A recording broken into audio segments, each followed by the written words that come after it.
It's September 10th, 2025. My name's Rick Kimberly with Kimberly Farms. We're in central Iowa. And we're standing in one of our bean fields. And this bean field was planted April 12th. It's pretty early for our location. The season we had this year, kind of dry conditions were about right. Early in April, so we got started. And as we went through April, then it turned off wet the latter part. And very cool, so the ground really didn't dry up much. This field was no-tilled, kind of struggled early in the season to take off, to germinate, to pop up out of the ground. The ground that was tilled got a little quicker start, came up out of the ground a little quicker because of warming up sooner.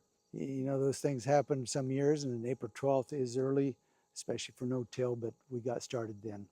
And as you can see, this beanstalk here is jointed close. It's not real tall, but it's jointed close, so there's quite a few pods on it. It's a 2.5 maturity bean, so we thought we'd plant that. It's not as early as a 2.1, 2.2, but 2.5 is mid-season, early mid-season. So that'll be probably our first field we start to harvest. It looks like it will be a decent bean crop. It's hard to tell. We got a lot of rain all season long, all through April, last half of April, all May, all June, all July. We just had continual rain.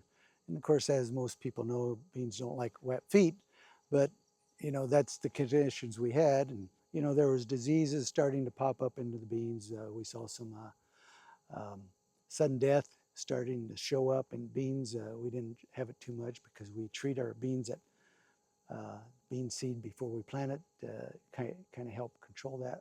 As we got into August, the rain stopped, and as most of everyone knows, again, beans like to be fed with water and moisture, and they do better if you get some moisture in August. And in this part of Iowa, we really started to miss most of those rains.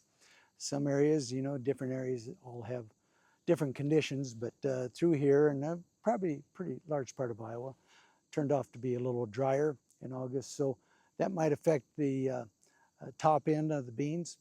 And that's where you just never know on the size of the crop, what the yield's going to be. So it's not going to be disaster by any means. It'll be a pretty good crop. I know the acreage nationwide was down from a year before. And so total bushels might be down a little from that last year. Our yields could be just as good, maybe a little better. I don't think they'll be much worse. So they're probably, USDA is probably pretty close in their estimate right now.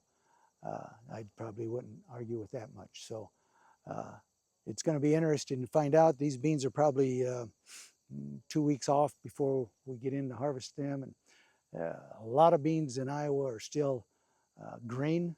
We still have some beans that are green. We kind of had two planting seasons. We had the first 2 weeks of April we were able to get in, and from April 12th to April 20th, we were able to get in. We planted corn and beans at the same time. And then it got wet, didn't dry out, stayed cool.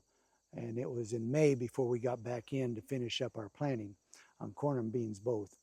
So we'll see. We'll have a real distinction between two different time frames in planting, and the moisture it got, and different conditions it had to go through. So it will be interesting to see how that turns out.